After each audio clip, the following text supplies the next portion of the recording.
Ladies and gentlemen, boys and girls, welcome to episode 31 of the Locker Room Life podcast. It's the new year. It's cold. Hockey is getting into the best part of the season, the last second half push. So much going on in life. So much going on with my boys. Logan Kuvo, Owen Baker. I'm your boy Frank. Boys, what is going on out there? Frankie, Bakes, I know we talk every day, but I'm back at school. Everyone, my Wi-Fi, hopefully no more technical issues. Back offline, we have some technical issues, but I'm not here at school. But back online at school, had my first class this semester today. It was interesting. I also applied for graduation today. Pretty crazy stuff. It's wild. I also got president's list today. Awesome. 4.0 GPA. Don't mind it. I was a delinquent through high school. I didn't say that as truthfully on my LinkedIn. I just said I wasn't top of my class, but I was a delinquent. I was a class clown. Never really thought I would do that. So I set out to do that in college. So I'm glad, but everything's good. Things are underway with Walmart. Moving fast. All the brands are doing so many fun things. It's an exciting time. Fellas, it's great to be back. As sure as you guys know, this New Year's been flying by already. Back at school, right back into the grind. And our team we've had a really good start to the second half. So I'm hoping we're able to keep that momentum in towards playoffs and so we can get that home ice advantage. Currently on a 5-game heater, just swept Bemidji and Mankato. It is rivalry week this week. So we're playing Northern Michigan. It's one of the best rivalries in college hockey and it's going to be awesome. So I'm really excited for that and just great to be back. Are you guys at 17 now? Is that where you guys are ranked? Yep. So first time this year's top 20 and cracked 17. So that's awesome. Vibes are good. Michigan Tech, LRL bump. You heard it here first. The boys are buzzing into the second half. Oh, boys. Had a good little weekend. Went down to Big Sky, Montana. It was fun. It was cold, 20 degrees, but it was just nice just to get out in the snow, snowboarded for a couple days, just, got with a really good group of friends. And you need that, especially it's just a grind. Like the year's a grind and the time passes by so fast. So, we always would try to make time for our friends, always make time for our family, just spend that time together. So it was really cool. Really cool beginning of the year recharge. So, you're falling off holiday mode, but then you're getting into focus mode and just kind of pulling it back a little bit. You get to really kind of refocus back onto your initiatives for the upcoming year. So it was super fun, but there's so much going on in the hockey world. We were talking about in the pre-air, on all levels, in all leagues. So I'm so excited to kind of dive into it. Fellas, I'm sure as you've all seen, there was a recent literal hockey fight in college Division I between Connor Edey and Sasha Bovair.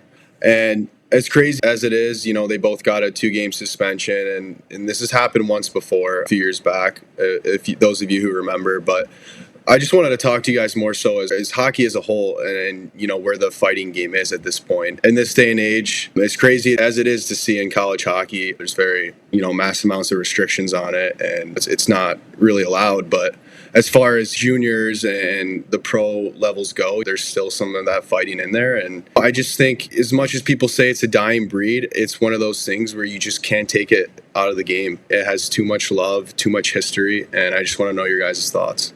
Man, Bakes, I think it's just the never-ending topic. I feel like it's been talked about, since the turn of the century when fighting and things started to die down and really wasn't as big and as prevalent in the game. But I know what you're talking about on the other fight. Shout out Tucker Ness. You played with him at Waterloo. That was ASU, Frank, and Alaska Fairbanks. Like they literally came out of the penalty box like 2 years ago and just threw down. It was awesome. But it's a never-ending topic, and I think with just how the world and the state of the game and everything, you're right, Bakes. It's such a monumental piece to what makes hockey and what draws in new fans. People who've never watched hockey before are just mind-blown when they see you can literally just punch a guy in the face, and then you'll tap each other on the back, go in the penalty box, and come out and finish the rest of the game. It's not seen in any other sport in the world.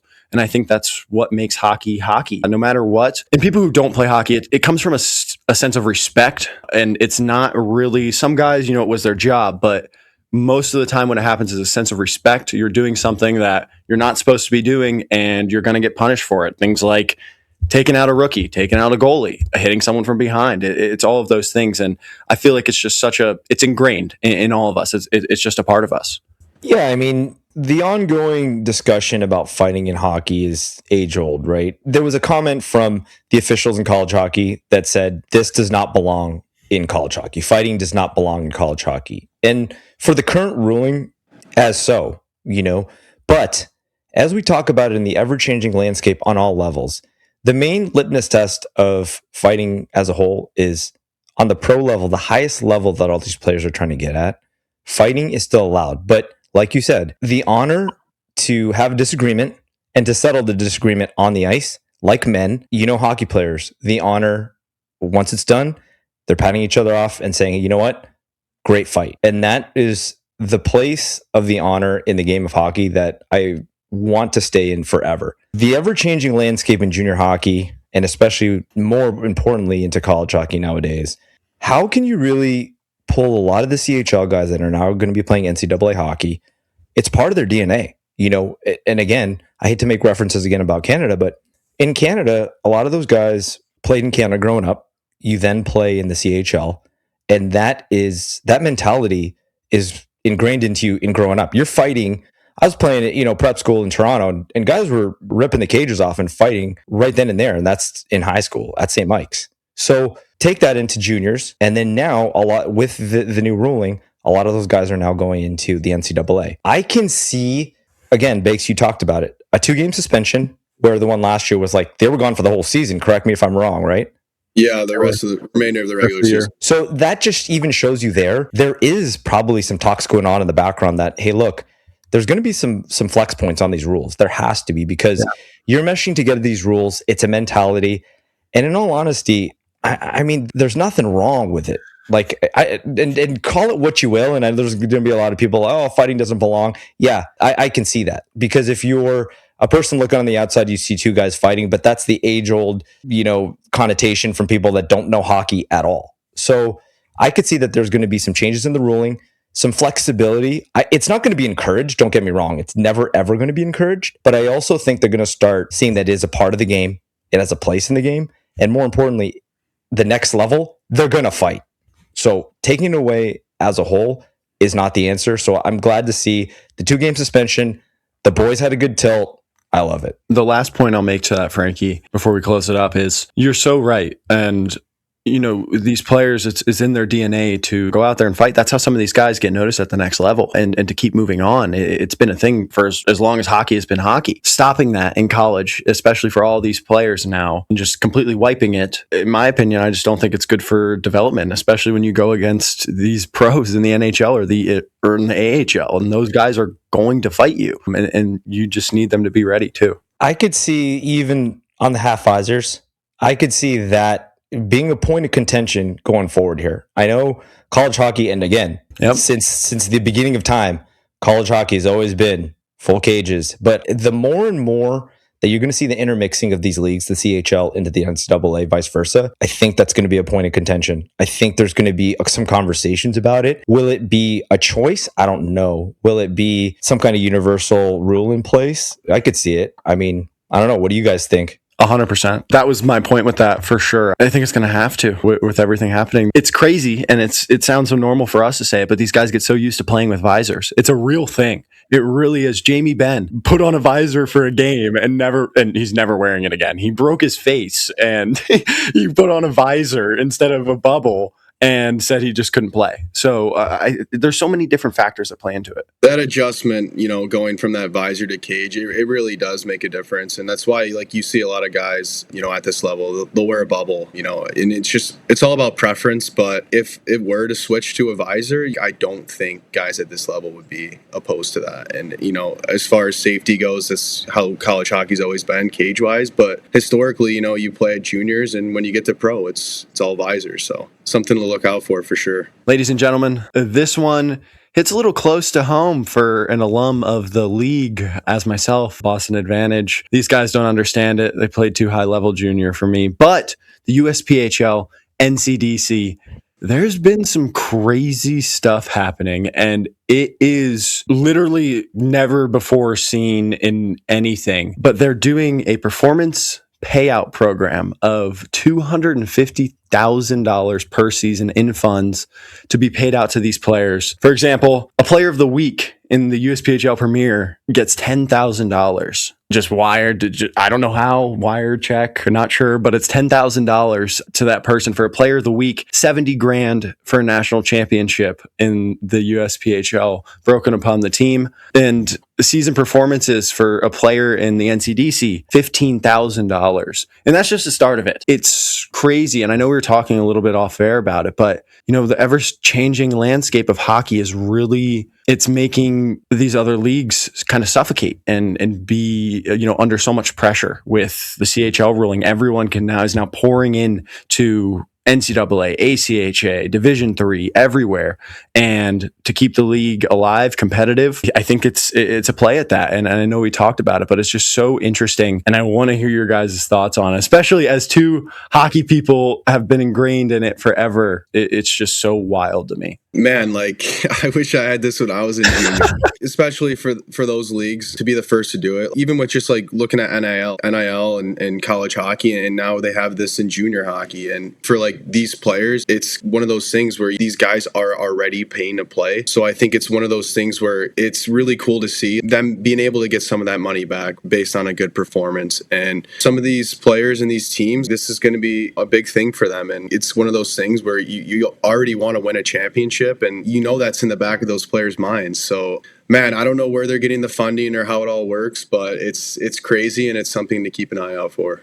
Great point, Bakes. The ever-changing landscape of junior hockey and the talent level, right? It's just the siphon is getting so tight, and there's only a certain amount of spots on those top clubs in these top schools and these top programs. The whole point of junior hockey itself is to keep as many people playing as much as possible, right? Keep the game going. It's the unfortunate reality of the time we're living in and the sport itself. There's only a certain amount of teams, there's only a certain amount of spots, and a lot of great players, especially in the Wild West, are going to be left out. What this tells me is there's a push for these great players that may be pushed out a little bit of those top leagues. Still a great opportunity to incentivize them and keep them pushing towards something, right, guys? Yes. Is the top level, is it out of the realm of possibility? No.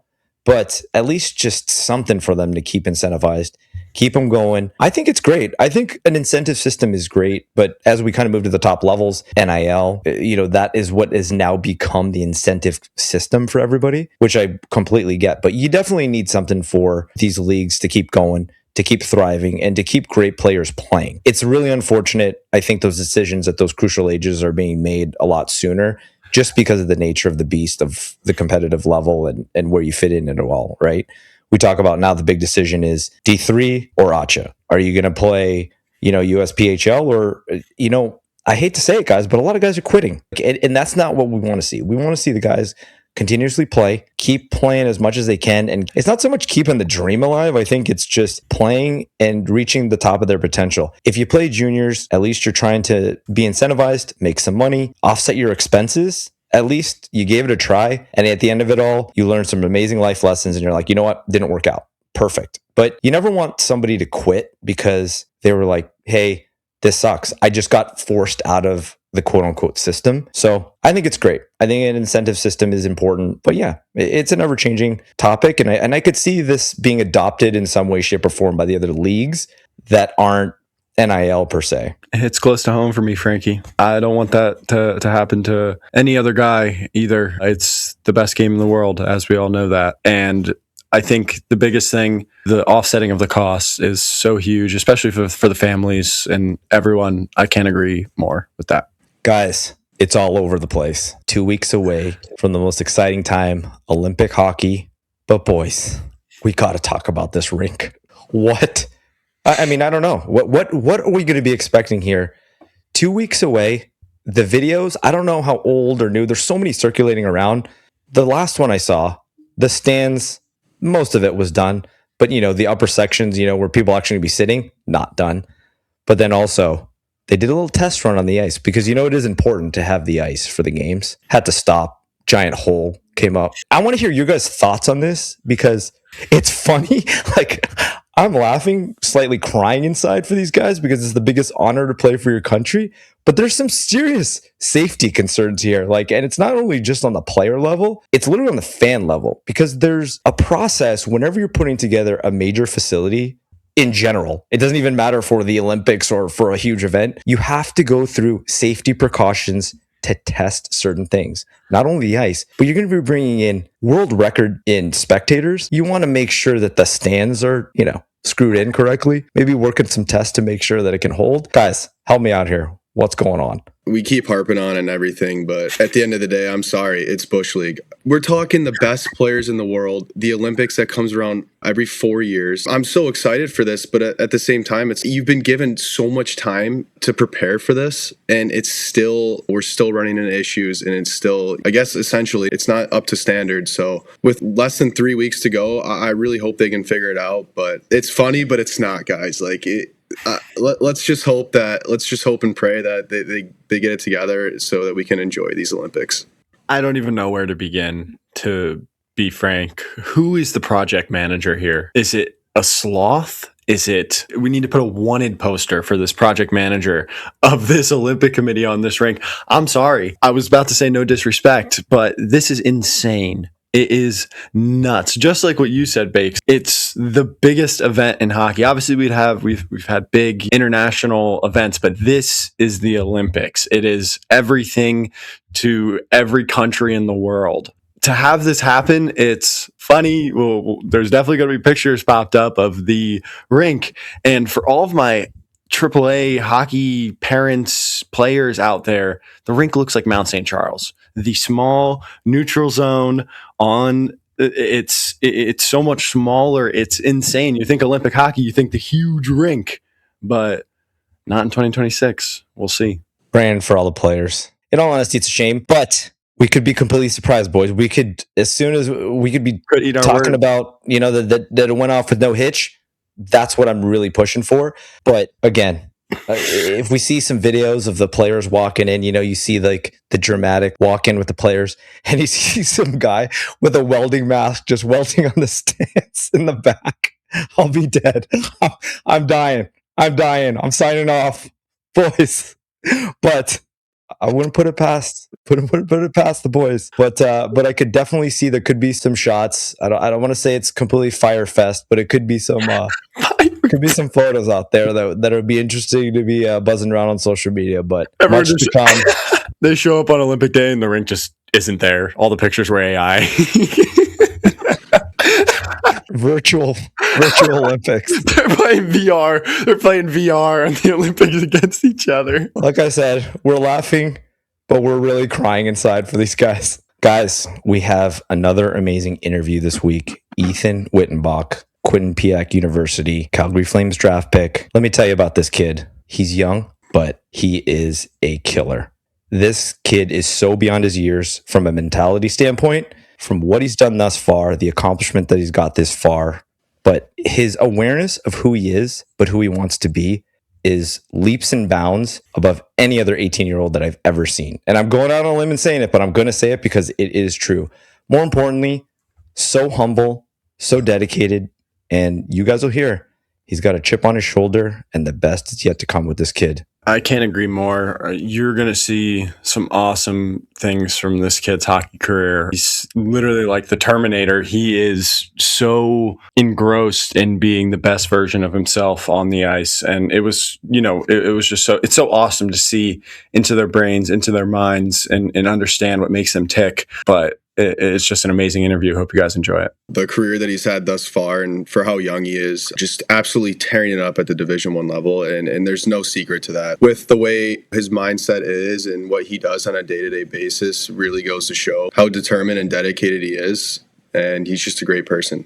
And the biggest thing is, you look at mental maturity. The definition of mental maturity is being able to understand your shortfalls as well. And a lot of times that takes years in life to understand things like that. Ethan really touches on, and we're not going to talk too much about it, but he touches on the importance of having a mental coach. And for somebody that age, that's still really developing a lot of life experiences, but also just overall awareness of the development of his own game. But to understand the importance of the mental maturity and how to approach that just again, well beyond his years. And we know that he's going to be achieving these amazing feats at the next level. So such a pleasure to have him on. Ethan Wittenbach. Hope you guys enjoy. Ladies and gentlemen, honored for our next guest, Ethan Wittenbach, current player at Quinnipiac University, draft pick of the Calgary Flames, and just an all-around stud of a guy. Buddy, thanks for joining the Locker Room Life podcast. Thank you, guys. I'm excited to be here.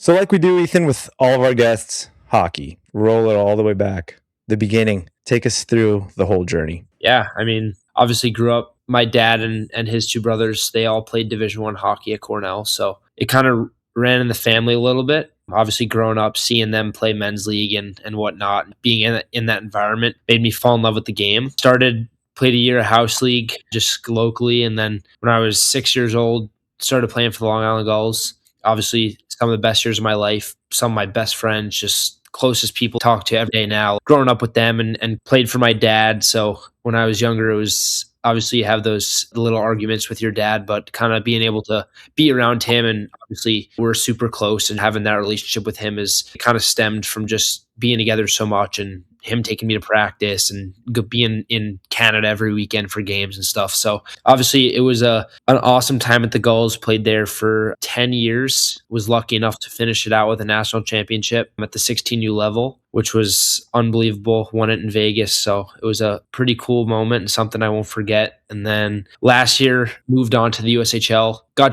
drafted originally to the Chicago Steel and then got traded to Sioux Falls in the summer. I don't know if you guys know Ryan Crothers at all, but he's the head coach. The relationship I was able to build with him and just how close we got. Their staff was great. They were so good to me. They helped me on a day-to-day basis, did video, did all the skill work, and really prepared me to take the next jump in my career. Obviously, I had a really good year last year, obviously shortened a little bit with an injury, but it was really fun to play in the USHL and live out a little bit of a dream since I was a young kid. I think as an American, you grow up and you want to play in the USHL, you want to then get to college. And so I'm lucky enough to be able to cross two of those off the list now. And obviously getting drafted to the Calgary Flames in the summer was a dream come true for me and my family, and something that's going to be really special for me the rest of my life. Even if I never play a game in the NHL, it's still just something cool that I was able to earn and achieve, and something I'm really grateful for. So that was awesome, and lucky enough to be playing for Quinnipiac this year and had a pretty good start to the year. So just super excited to kind of continue through the year and hopefully win a national championship at the end of the year. Man, that was amazing. And, I want to rewind it. I want to ask,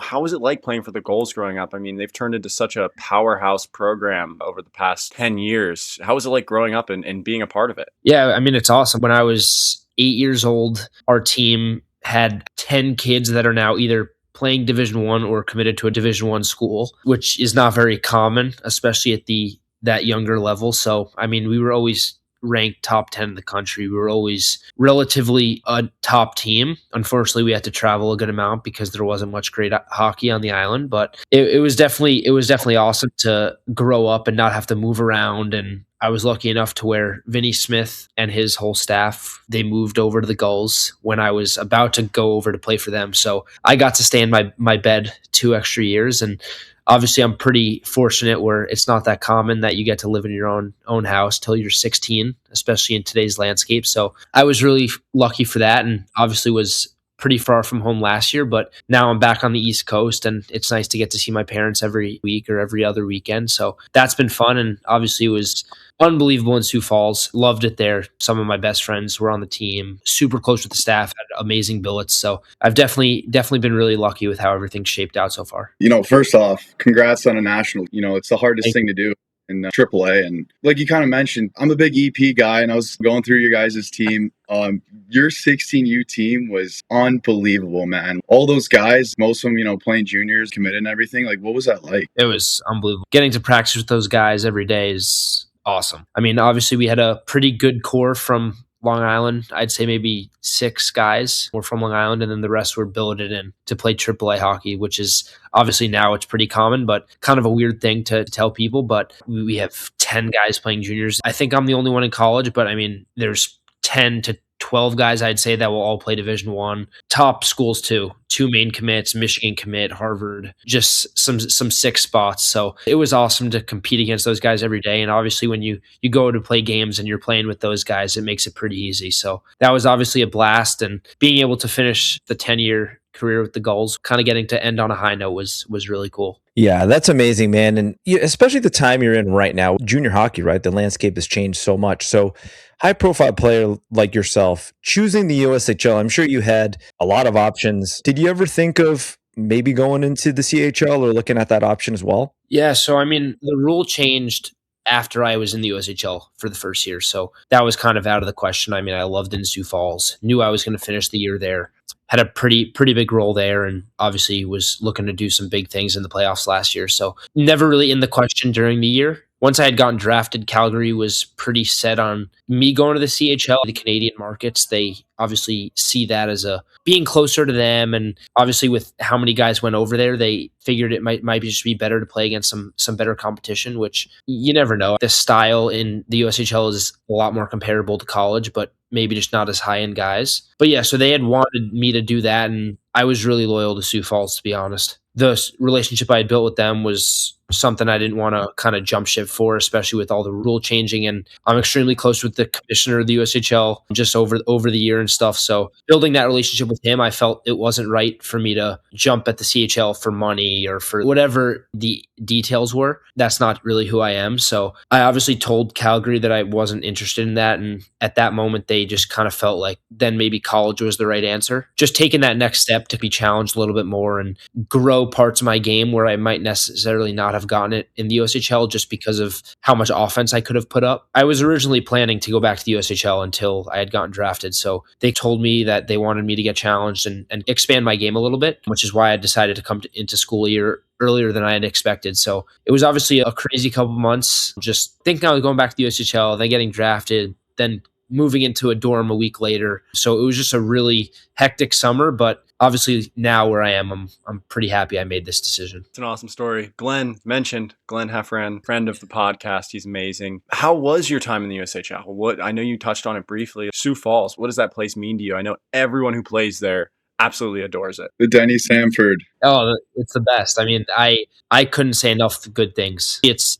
extremely different from where I grew up and kind of what I'm used to. But once I got settled in, I grew to love it as a second home. And obviously some of my best friends are still playing there right now. Talk to them every day. I'm hoping when our season ends, I get to go out and hang out with them for a bit. So I think I'm planning to go out to Sioux Falls for the playoffs. So that should be a fun time. But yeah, Glenn has done amazing things for me, and I've became really close with him and his staff. And it's definitely been a great relationship builder for me, and the USHL is one of the best developmental leagues in the world. It prepared me so well for coming into college, where I think the USHL is pretty similar to the ECAC in a sense with that kind of hard style. And obviously if you're skilled, takes a little bit to get to the skill, but once you do, you can kind of produce and have a lot of creativity. So I think it's definitely been a pretty seamless transition. The first 10 to 12 games, you are going against guys 7 years older than you and stronger than you. And so you obviously have to adjust to those things, but I think stylistically it was a pretty easy transition and something that I'm grateful to be here. And I'm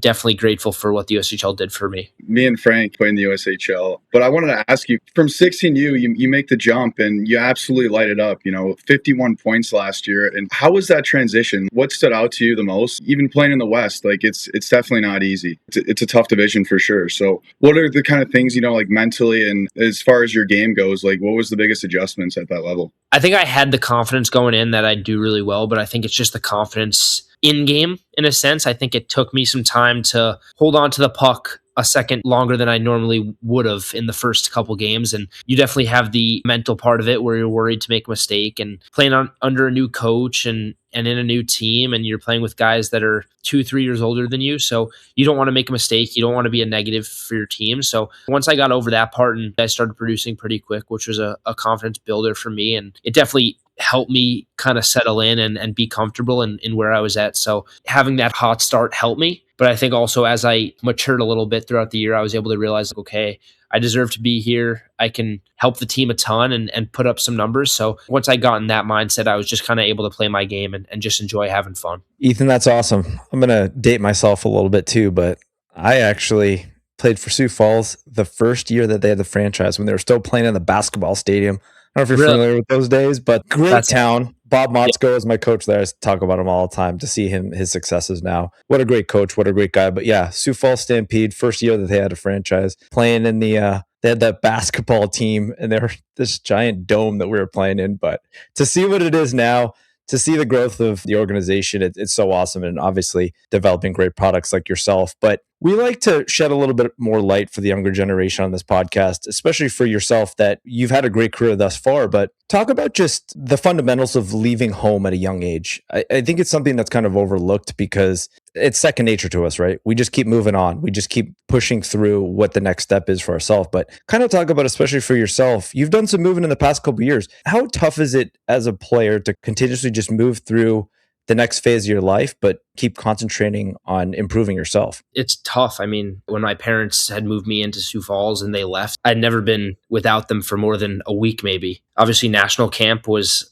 a little taste of it where you're gone for a week. But besides that, I had been on the island my whole life. So it was definitely a big change. But I also think you revert back to the mindset, I'm here for a reason. And obviously you might miss your family, you might miss your hometown friends. But if you have a goal in mind, there's nothing that's really going to get in the way of that. There's times now where I'm in a dorm room and you'd rather be in your own bed, you'd rather be in your own room, you'd rather go to dinner with your family. But I think back to the opportunity that I have here and the goal of potentially playing in the NHL one day. And I think that everyone growing up, obviously it might not be the most desired thing or the most fun thing to do, but I think if you have the mindset to where you want to make it to the next level and accomplish your dreams, there's going to be some risks and sacrifice you have to take. So I think obviously I'm sacrificing maybe the social aspect of life now as a teenager and maybe some family time, but I think that it's all going to be worth it in the end as long as I continue on this trajectory. That was an amazing answer. It's very interesting just to think about, players like yourself. What was the point during your career that you noticed and you're like, this is a breakout moment for you, and how important confidence is to your game as a whole? Yeah, I think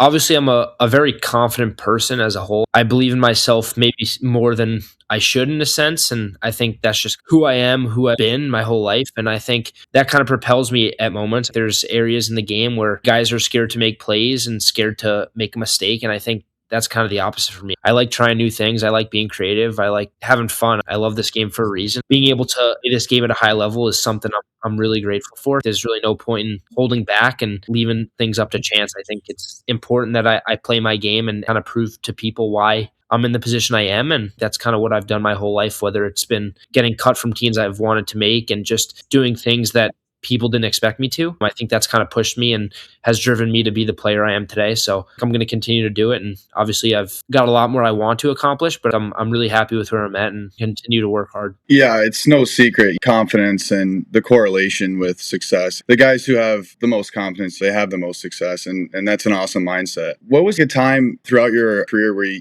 felt like you faced some adversity and maybe you were questioning, what am I doing? Just a time you faced some adversity. A lot, to be honest. I think before my 16U year, I didn't even get invited to 40-man camp when I honestly figured I'd be a shoo-in for the camp, at least, maybe not to make the team, but I thought it'd be a no-brainer for me to at least make the camp. That didn't happen. 16U year at States, I hurt my knee and was supposed to be out 3 months. Played on it a week and a half later at Nationals. Then last year in the USHL, not many people know, but I played on a torn knee the whole year. The whole year? What? Wait, That's what? Yeah. That's insane. After Nationals, the 16U year, I was just like, it can't get worse. Kept playing and it didn't really heal. So played on it. Last year, Wiener Dog Night, hurt it again. Knew I needed surgery, but we were really good and I wanted to play in the playoffs. So rehabbed it for 6 weeks, played the playoffs on it, numbed it pretty much the whole way through, and then got surgery right after the year and completely healthy now. But I think little things like that where it's injuries that people don't talk about, nobody knows the behind the scenes and the PT and all those things, which you don't want to tell people that, but you go through things like that and you go through getting cut. I mean, a month ago, I had fully envisioned playing in the World Juniors. I thought my first half was good enough to at least get a look and didn't make it then. So it's out of my control. They picked the team they had wanted and I can't complain about that. It's out of my hands. So go through a lot of adversity throughout my career. Proving people wrong at each step has been something I've strived on. I liked passing guys who made NTDP over me, and my goal is to make the World Junior team next year and continue to show that I have proven people wrong at the moment, but there's still more to do. Right now, out of the '07 Americans born, I'm first in the country in points, maybe second, I guess. Horkoff's he's a sophomore, but little things like that where these guys were talked about every second of the day when I was 15, 16, and now kind of proving that I was there the whole time. They just disrespected me, and that it is what it is. That they're able to do that and able to make those decisions. For myself, being able to prove those people wrong at each step has been really rewarding for me. I love the fire, bro. Ethan, there's only a small population of people that can use a lot of the adversity that they've gone through, use that as fuel to fuel that fire for the future and to everything that you've become already. And I wanted to touch on an amazing award that was a huge honor, the Gaudreau Award. So you won that. You were the first recipient of it. So I think that just brings a lot more importance to it as well. I want you to talk about that award because the definition of that award is kind of through this whole interview that we've been hearing is the definition of you, right? Not only on the ice, but off the ice as well. So I want you to talk about that award and really the importance and what that meant for you, because it's a huge honor, man. Yeah, I mean, to be honest, I didn't expect it at all. I didn't even know it was a thing. Obviously, being the first year, it wasn't talked about much up until the award. And I saw the night before I had found out I won, I saw USHL posted the finalists. And I was like, all right, awesome. Great to be like recognized. But I didn't really even know what the award was. And then I dove in a little bit and read the criteria. And I was like, that sounds exactly like me. You're like, that's me. Wait. I texted my parents and I was like, I'm a finalist. And they were like freaking out. They were playing it off. They knew 2 weeks in advance I had won. So the next day I show up to the rink and the Gaudreau family's there. My parents are there. I had no idea what was going on. And it's obviously such a special honor. Being the first is something that will always be remembered. It's really cool for me. Growing up as a kid, you see Johnny Gaudreau play hockey and you're like, wow, I want to be that guy. And there's a lot of similarities in our games. And I think that's a really cool thing for me to kind of always have in the back of my head that, I mean, his parents picked the winner. So them hearing my story and seeing myself a little bit in their sons was something that's so cool for me. And I'm hoping to just kind of live in their footsteps a little bit with on the ice and off the ice, how they were as people. The stories I hear about them from their family and their parents is unbelievable. And obviously it's unfortunate circumstances, but it is something that I will remember for the rest of my life and something I'll truly always be grateful for. Yeah, man. I could only imagine how special it was for you and your family during that time as well. Just congratulations, first and foremost. But I really want to talk about your transition to where you are now, QPAC, one of the most prolific hockey schools in the country. Give us a peek behind the curtain. How is everything? How is school? How is social life? How is hockey? It's just such a powerhouse, and we'd love to hear about it. It's been awesome. For someone who originally wasn't even supposed to be playing college hockey this year, I'm really happy with where I'm at. Obviously, I think there's still aspects of my game I want to clean up and want to get better each day. I'm in the spot to get better. Rand, Pecknold, and his staff have been unbelievable for me. And the little details they pay attention to and the defensive side of the game, which is obviously something I'm trying to get better at, has been awesome for me to learn from them and watch video with them every week and learn and practice and just get better at those little details.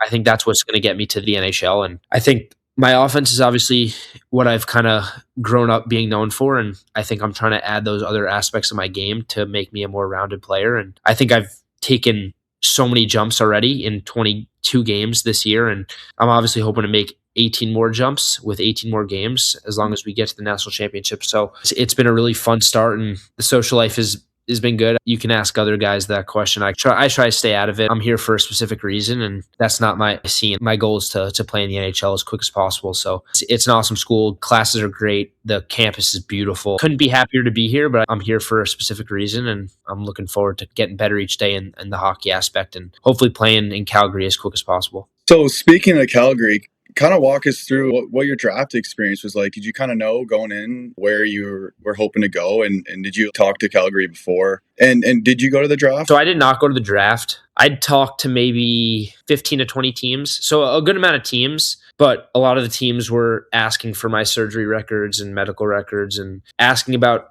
all the information on my surgery that I'd gotten after the year. And if that wasn't a factor, I think I would have been a little more confident going into it just based off my numbers from the USHL. But after that happened, I took a step back and just didn't want to get my hopes up. You guys know how it goes. And I'm obviously 5'11". So I think I had two things going against me a little bit heading into the draft. But I knew Calgary was interested from people they had talked to that I'm close with, and I knew they knew who I was. And I was like hoping that it happened, but didn't want to bet all my money on it with the circumstances. So it was obviously unbelievable to hear my name and just feel that it all kind of paid off. And everyone says that's where the work starts. So it's an unbelievable honor and something I'll always remember. And I think it was awesome for my family. They were probably more happy than I was. Obviously, all the sacrifices they made, money and travel and everything they did for me was kind of a little token of a reward there for them. And yeah, I'm really fortunate to be in the situation I am, but I think there's a lot more work to be done. And I don't want to be known as the guy who was drafted and never amounted to anything. I want to continue to prove why I was drafted and show people that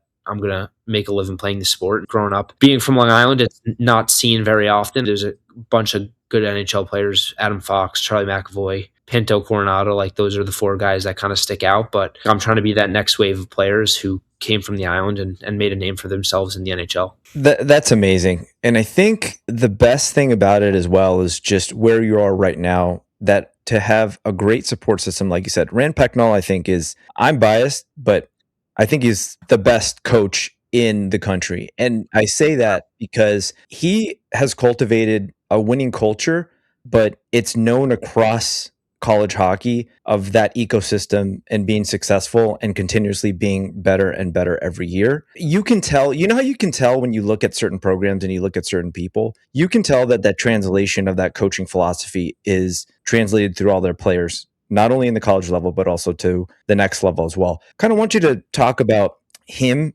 and kind of the culture that he instills to make you a better player, but more importantly, a better human. Because I know that's a huge part of the development at Quinnipiac as well. 100%. I mean, when I visited, he said we don't offer scholarships to kids who we don't think are good kids. So it starts right away. Obviously, the hockey is awesome, and the development here is the best. But it also starts with being a good person and being a good human and fitting in the culture in that aspect of it. They're not going to recruit someone who wouldn't fit in off the ice. You're here for the hockey because of how amazing the program is, but you're also here because the relationships you build, the staff they have here, the off-ice staff, the strength staff, the athletic training staff, everyone here is top notch in the country. And I think that's why Calgary emphasized me coming in so strongly. I think they knew, especially with the recovery from my knee, just being with our strength staff, being with our athletic training staff was huge for me. And I got surgery May 1st, and it was supposed to be a 6-month recovery process. And I was playing in a game 3.5 months later. So just little things like that where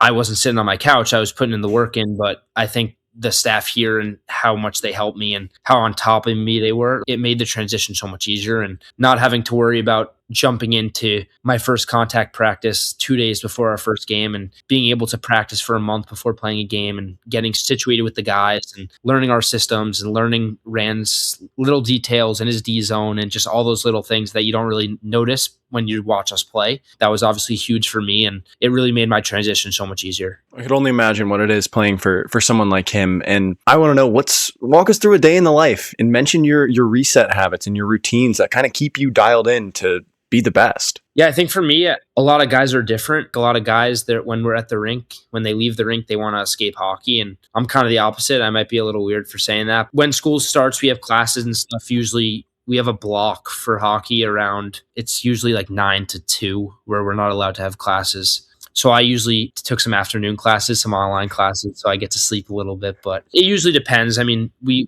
practice pretty much every day, Monday through Thursday, and then we'll work out Monday, Wednesday. The off season's a little harder on the body just because we're not really playing games, and you don't really need to have anything left in the tank at the end of the week. But for us, it's a pretty hardcore schedule. We skate a lot, we work out a lot, but I think it kind of helps us get ready for when we get to the end of the year where a lot of teams aren't necessarily ready to play for 6 months straight. A lot of teams' bodies collapse on them in February, and our goal is to play April 11th. So for us, it's a pretty regimented schedule. And for me, I like getting my stuff done at the rink, but I also like watching the game. When I'm chilling in my dorm, it's hockey's on 24/7. So I like being around the game. I like being invested in it and kind of knowing what's going on at every level. Watch all the Sioux Falls games, stay integrated with them a little bit. And it's really cool for me now kind of being out of their locker room a little bit. You see it from a different perspective. Seeing all my friends play and talking to the coaching staff after their games and stuff, it's kind of cool to see it from a different lens. But our schedule here is awesome, and it's super nice having the schedule based around hockey. It's able to get my hockey done, get my school done, still have time to rest and recover. And the school's also great with us missing class. I mean, we obviously are on the road a bunch depending on the schedule. So they're pretty flexible with that and it helps us get work in and not stress about that too much. I know when you go to school, you have a lot to deal with, but I think we're able to separate everything, which definitely makes playing hockey a lot easier. Obviously, you eat, sleep, breathe hockey, but outside of that, like, what are some things you like to do for fun when you just want to take your mind off things or just get out and do something that you might enjoy?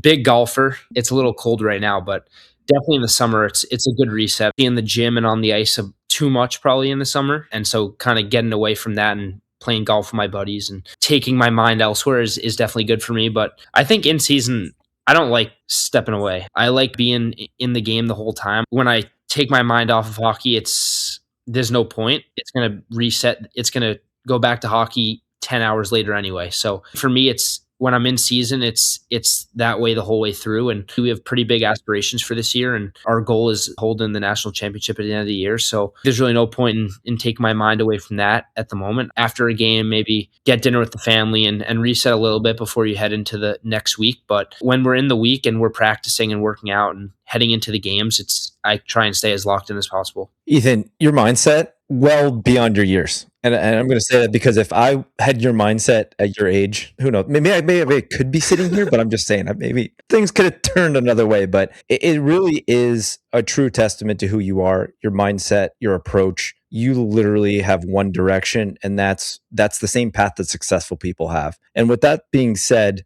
inspirations through this whole journey. We've all been fortunate to have amazing people that supported us and inspired us through the way. Kind of go through some people that have really helped your journey, but also inspired you along the way as well. Yeah, I've been asked this question a bunch. The three people that have kind of played a huge factor into my life so far, just obviously my dad. That's a pretty basic answer, but growing up, him being my coach, him playing Division I hockey, I kind of poke fun at him a little bit, but just kind of being able to grow up and have him always there. And he's my dad, but also like having that other side of it where he understands hockey. He's not some crazy hockey dad who's screaming for no reason. He also understands the game. And that definitely led to some arguments here and there. But now that he's able to just sit back and watch me play, it's good to have that second sight where he's at the games. And maybe when he was coaching, it was a little different, but now he's able to just be my dad and he knows the game. So it's not like talking about the game with some random, which is nice when the game's over and he can tell me, oh, you should have made this play. You should have made that play. I'm super close to my dad and he's played a huge piece in where I'm at today. My Gulls coach, Vinny Smith, I think he's one of, if not the smartest hockey minds ever. I mean that when I say that. The way he thinks the game and the way he talks the game and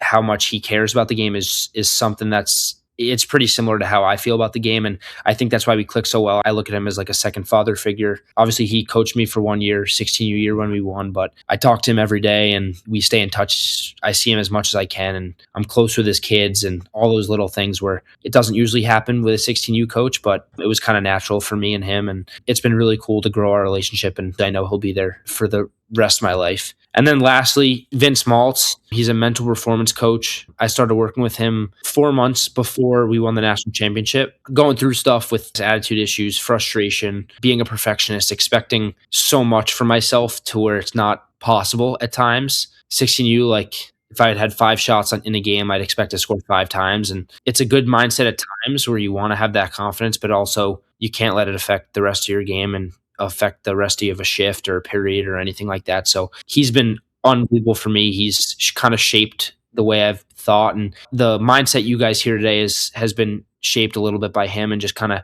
helping me understand that I can take the way I feel about the game, put it in the right direction, but also not take away from my game. Last night we were playing RPI where first time we played them, it was a pretty easy win and little things like that. So you come into playing them the second time, especially at home, and you're like, all right, put up 3-4 points tonight. And it's 3-3 with 1 minute left in the game and haven't really done much. Need a little bit of a reset there and just kind of taking the frustration out that I had all game and putting it into something good and turning the tide a little bit and ending the game on a high note. And obviously was able to get an assist on the OT winner, but just little things like that where he's transformed the way I think at times and has been so positive for me in that aspect to where I've been able to take some frustration on maybe missing a breakaway and then turn it into, all right, I score the next shift or I make a great play the next period. Just little things like that where when I was 15 and 16, my whole game would be ruined.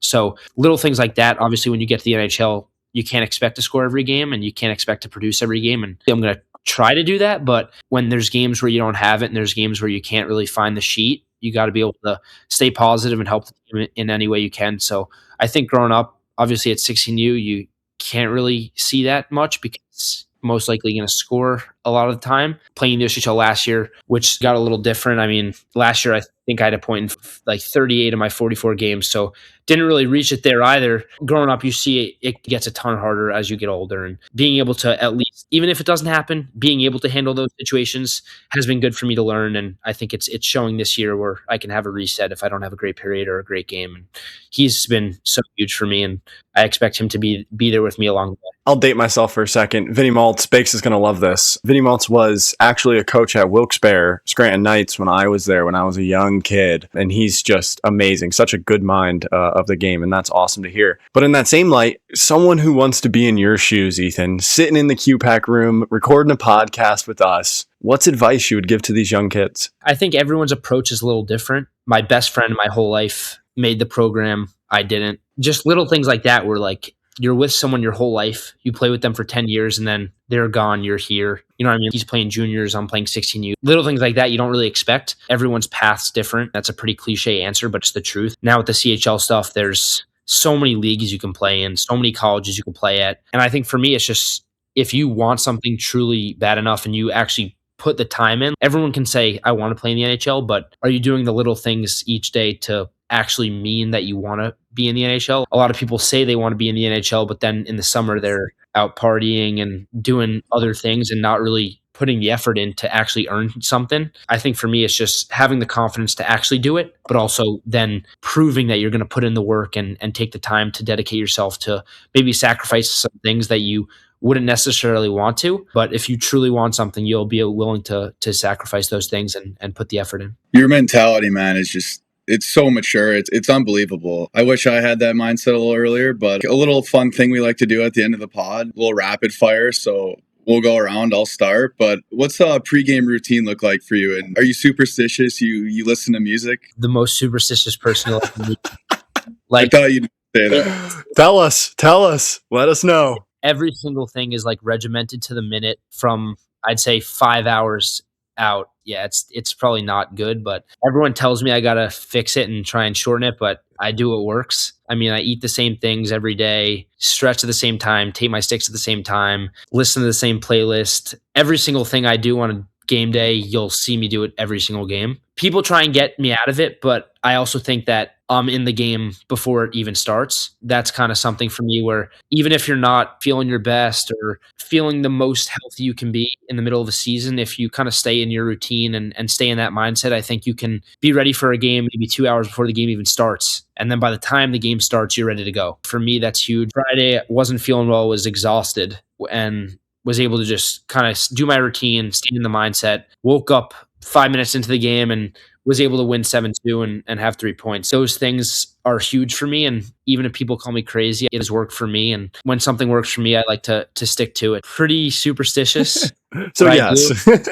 I like being at the rink. Like I'm at the rink 4.5 hours before the game. So not usual. And I usually am here by myself for a while, but I like just being in the rink, being around the ice and just getting ready for the game and being in the mood for it. Well, geez, I'd want to be there too. Look at that beautiful room, the facilities you guys have. I'd just be sleeping there right there in my stall.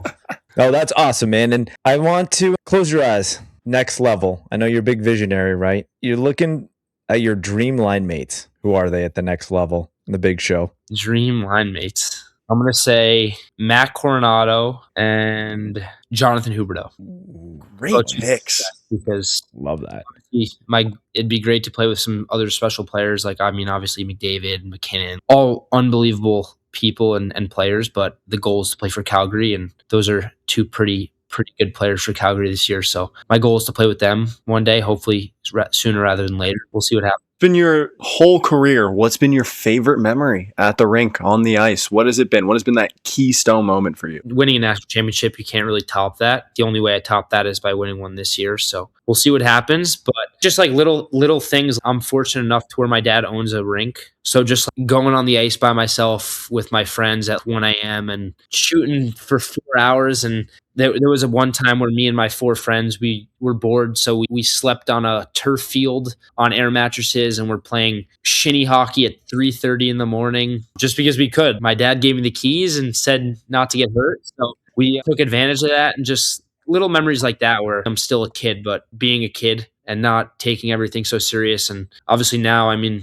college hockey is a pretty serious thing. Getting drafted in the NHL is pretty serious. So being able to kind of take a little bit off of that pressure and that outside noise and just have fun with my friends and still doing the sport I love, but taking it out of a big arena and just kind of having some fun is always a cool memory for me. That's super cool that you got to grow up doing that. I mean, those are the memories that you never forget. But going back to the Denny Sanford, that's my all-time favorite rink to play. And you guys always would have a packed house. I think we had a game where they painted the ice pink that one night. But what was like your favorite rink that you've played at so far in your career? Denny Sanford, M&T Bank Arena. But I think away game playing at Conti Forum, my first college game, we played BC, 8,000 people, full whiteout. That was a pretty cool memory for me that I won't forget. First college game is something you won't forget. So that was unbelievable. Obviously looking forward to playing in Maine's rink. We go there next year and seen videos. So I'm excited for that. We play Cornell next weekend in Cornell. So that should be a cool atmosphere. Pretty lucky that I get to play in a bunch of awesome places. My 2 home rinks are definitely 1 and 2. Ethan, man, you know, we say it all the time on this podcast. The most dangerous, lethal people are the ones that have a chip on their shoulder to achieve greatness. And my friend, you have that. And you've achieved so much thus far, but we know that this is just the tip of the iceberg for you. And it's not a mistake, the accolades that you've received thus far, because you're humble, you're an amazing person, and you continuously drive every day. And I can't thank you enough for taking the time for coming on, man. I know years from now, we're going to be like, Ethan was 18 and he came on here. So when you get to the show, don't big dog us small guys here over at the Locker Room Life podcast. But no, in all honesty, man, we've said it through the course of this interview. You're well beyond your years. I'm sure you get told that all the time, but this is what the game's about. And these are the people that we support, are people like you that have the humbleness to know that it's a day at a time process, but nothing happens by accident. And you're a true example of that. Thank you. Yeah, I appreciate you guys taking the time, and I had a blast. So thank you guys again for having me, and obviously looking forward to staying in touch with you guys. Brother, we're so excited to see your career unfold. It's going to be an absolute blast. Thank you guys. Appreciate it so much. Good luck the rest of this year, man. You've been tearing it up. Appreciate it. Yeah, you guys too. I see all your stuff. You guys are doing great. Oh yeah, brother. Thanks again. Of course, yeah. Thank you again for Ethan joining the show. As you can tell, everything we said in the pre-interview is 100% true. This guy is a league of his own. Like, and I'm not just saying that because we love him and he's part of the family, but I was blown away, guys. Like I said in the pre-man, this kid is going to rip up the National League one day. I know he wouldn't like us saying that, but he is going to, and it's so obvious the work that he puts in, the way he commits himself, and it was just such a pleasure to have him on, and I'm so excited to have him be part of the family and to watch him grow from here. What an unbelievable story, the amount of adversity he's fought through so far, and to be able to win that Mr. Gaudreau Award as well is just absolutely an amazing achievement in retrospect. Such a cool honor and story for him to be able to share with us. Thanks for coming on. Also, we can't glaze over the fact that he is represented by our friends at OTSG, close to the family. We all know how close they are to us. So just another byproduct of an amazing family, an amazing organization. Ethan, we love you, man. But guys, this couldn't even be allowed, couldn't even be permitted without the help of our amazing sponsors. Best Damn Tape, Buddy Hockey Club, Cut Shield Hockey, Bambino Shave Cream. We love you. We can't say enough that we appreciate the support, and we'll see you on the next one. Love you guys. See ya.